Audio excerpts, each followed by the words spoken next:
How to hide what you are listening to Spotify.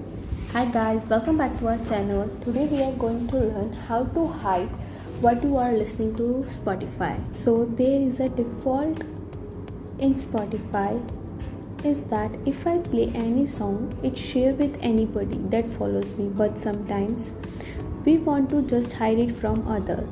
So to do this, the first thing you guys need to do is just open up your Spotify on your device. Click on the setting icon button. Toward bottom, you will see a social option present on it.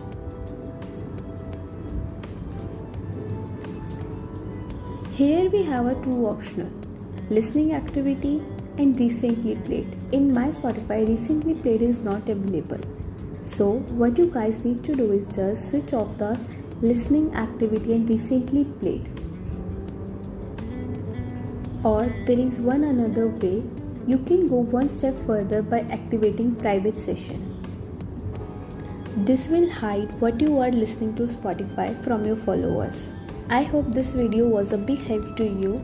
If you find this video helpful, please share with your friends. Thank you.